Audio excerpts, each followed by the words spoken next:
Olá, preparem-se para mais um mergulho profundo no mundo da música. Hoje vamos explorar a evolução do concerto, do barroco ao clássico. Isso aí. E para guiar nossa jornada, temos um material incrível que recebemos de um ouvinte. É verdade. O material foca em três grandes nomes: Vivaldi, Bach e Mozart. A ideia é entender como cada um deles contribuiu para transformar o concerto em uma das formas musicais mais importantes da história. Exatamente. Uma viagem fascinante que vai nos levar da Itália do século XVII até a Viena do século XIX. E aí, preparados para essa aventura musical. Então vamos começar a nossa viagem sonora lá no período barroco, na Itália dos séculos XVII e XVIII. Imaginem cortes, salões da nobreza. Um período de grande efervescência cultural. E nesse cenário surge um novo tipo de composição instrumental que começava a ganhar espaço, o concerto. Isso mesmo. E nesse período inicial, tínhamos dois tipos principais de concerto: o concerto grosso e o concerto solo. Qual a diferença entre eles? No concerto grosso, um pequeno grupo de solistas, o concertino, dialoga com a orquestra completa, o ripieno. Interessante. É como se fosse uma conversa musical, certo? Exatamente. Já no concerto solo, como o nome sugere, um único instrumento solista se destaca contrastando com a orquestra. Entendi. E já que falamos em concerto grosso, temos que mencionar Arcangelo Corelli, um dos pioneiros do gênero. Sem dúvida. Corelli foi fundamental para o desenvolvimento do concerto grosso. Ele estabeleceu uma estrutura clara, explorando o contraste entre o concertino e o ripieno de forma magistral. Que legal. E além de Corelli, quem mais se destacou nesse período inicial? Ah, não podemos esquecer de Giuseppe Torelli. Torre. Sim. Ele também contribuiu muito para a popularização do concerto, tanto com concerto solo quanto com concertos para orquestra. E falando em popularização, chegamos ao mestre veneziano, Antonio Vivaldi. Vivaldi, um dos compositores mais prolíficos do barroco, com mais de 500 É concertos. muita coisa. O que mais te fascina na música dele? Ah, a energia, a vitalidade, a alegria que transborda em cada nota. Seus concertos são cheios de vigor rítmico e melodias vibrantes, cheias de vida. É verdade. As melodias de Vivaldi são inesquecíveis. E ele tinha um talento incrível para criar paisagens sonoras. Por exemplo, no concerto Primavera de As Quatro Estações, a maneira como ele usa as cordas para imitar o canto dos pássaros e o correr dos rios é simplesmente mágico. Uau, que exemplo incrível. E essa fórmula mágica de Vivaldi, essa capacidade de criar melodias tão cativantes, tem a ver com o trabalho dele na Pietà. Com certeza. Vivaldi trabalhou por muitos anos na Pietà, um conservatório feminino em Veneza, onde compunha e regia diversas obras. A demanda por novas músicas era alta e ele precisava ser criativo e eficiente. Faz sentido. E essa necessidade impulsionou a desenvolver um estilo próprio. Sim.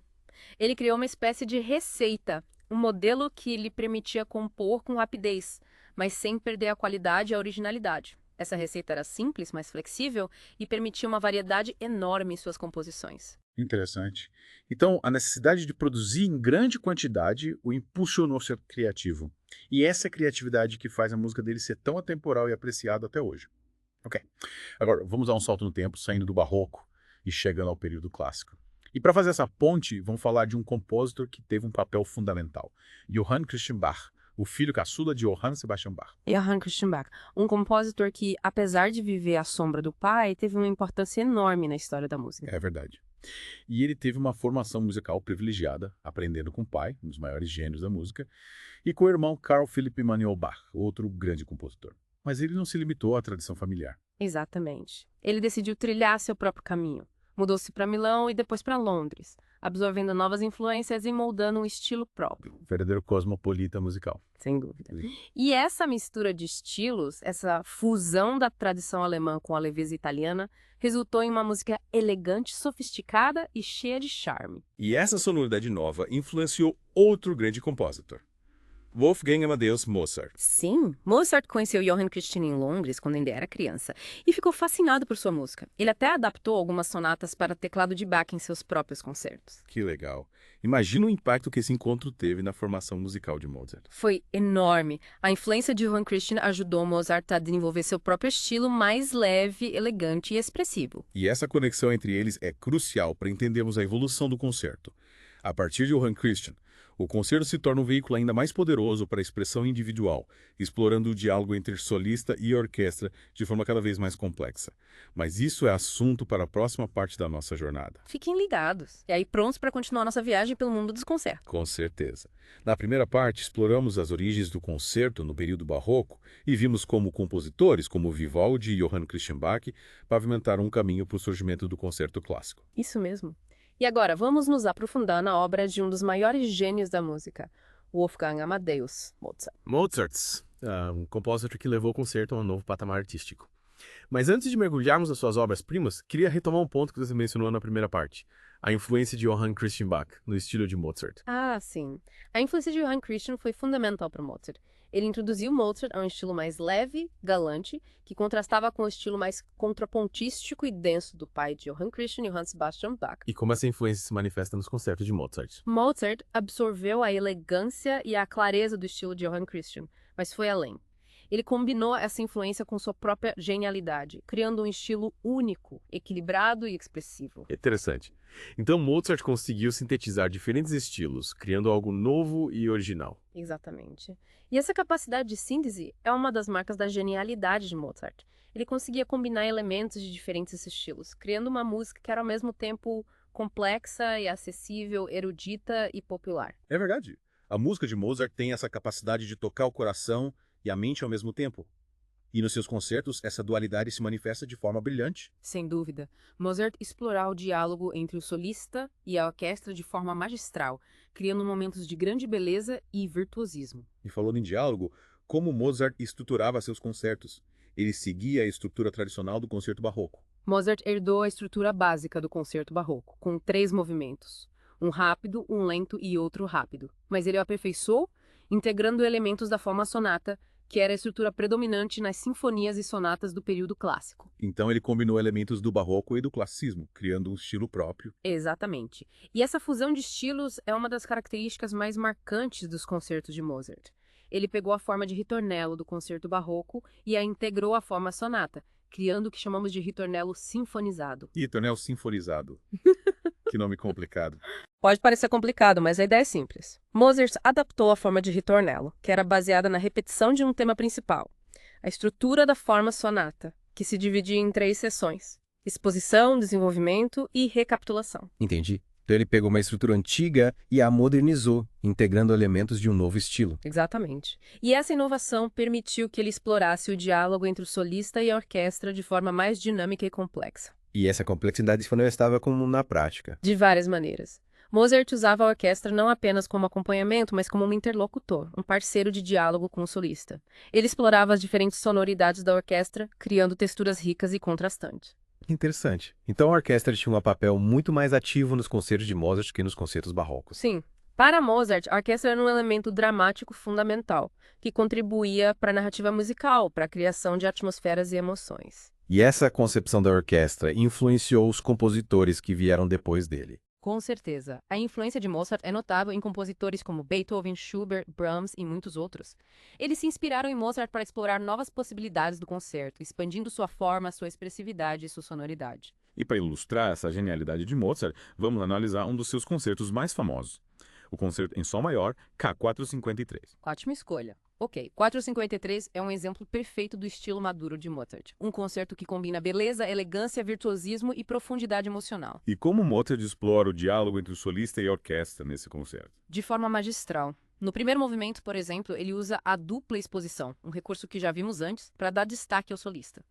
A orquestra apresenta os temas principais 2 vezes, primeiro sozinha, e depois com o solista, que adiciona suas próprias nuances e ornamentos. É como se o solista estivesse respondendo à orquestra, complementando seus temas com sua própria voz. Exatamente. E essa conversa musical é enriquecida por outros elementos, como o ungan, uma pequena introdução antes da entrada do solista, e a cadenza, um momento de improvisação livre para o solista. A cadenza, um momento mágico no concerto, onde o solista pode mostrar toda a sua virtuosidade e criatividade. Sem dúvida, a cadenza era um momento de liberdade, onde o solista podia improvisar, criar novas melodias e harmonias, dialogando com a orquestra de forma espontânea. Que pena que não temos registros das cadenzas que Mozart improvisava em seus concertos. É verdade. Mas podemos imaginar a beleza e a complexidade dessas improvisações, baseados no que conhecemos de sua genialidade como compositor e pianista. Com certeza.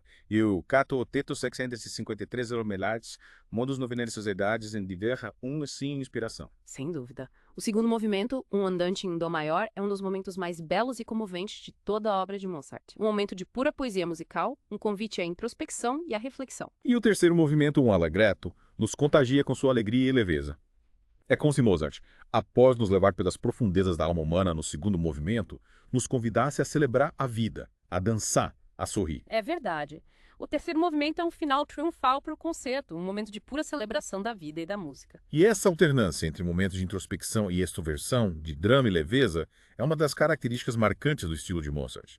Ele era um mestre em criar contrastes, em nos levar por diferentes estados emocionais. Sem dúvida. Mozart era um mestre em criar música que expressava a complexidade da experiência humana. E essa capacidade de expressar a alma humana através da música é um dos motivos pelos quais sua obra continua tão relevante e inspiradora nos dias de hoje.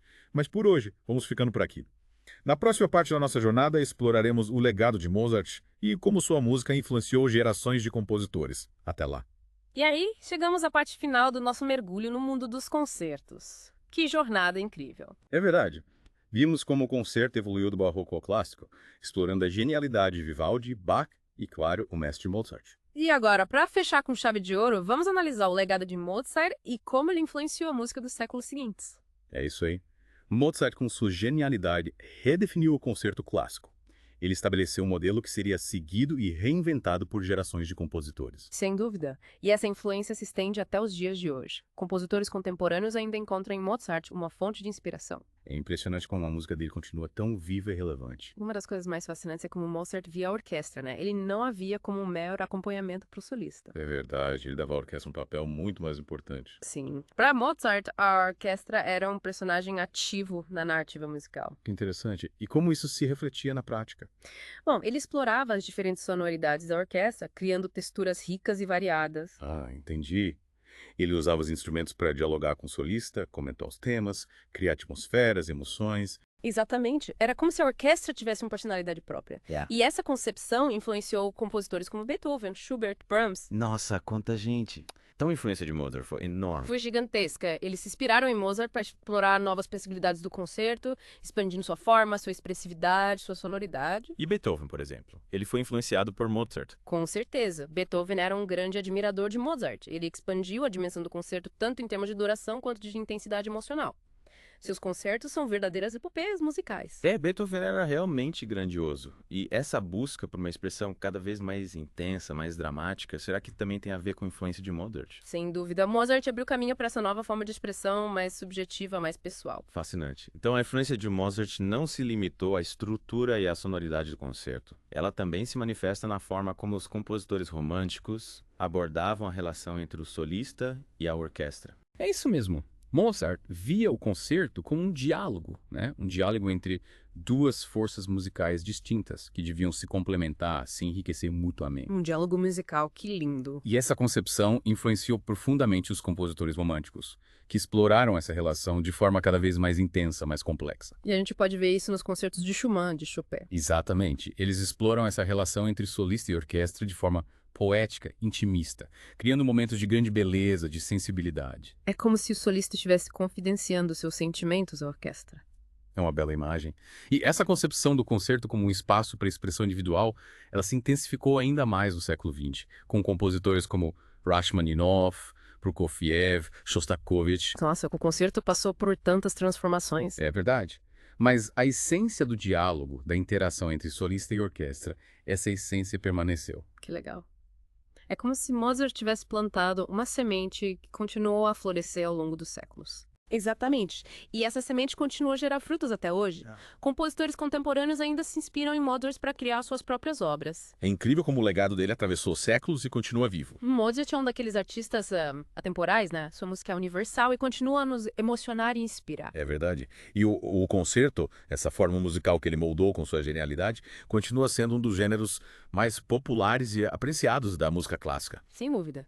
E para a gente encerrar essa jornada musical, acho importante a gente destacar a importância de conhecermos a história, a evolução do concerto. Concordo. Conhecer o passado nos ajuda a entender e apreciar melhor o presente. É isso aí. Ao entendermos como o concerto se desenvolveu ao longo dos séculos, ao conhecermos os diferentes estilos, as diferentes abordagens dos compositores, a gente consegue apreciar cada obra com mais profundidade, com mais sensibilidade. É como se a gente estivesse participando de uma conversa que começou há séculos atrás. É uma bela analogia.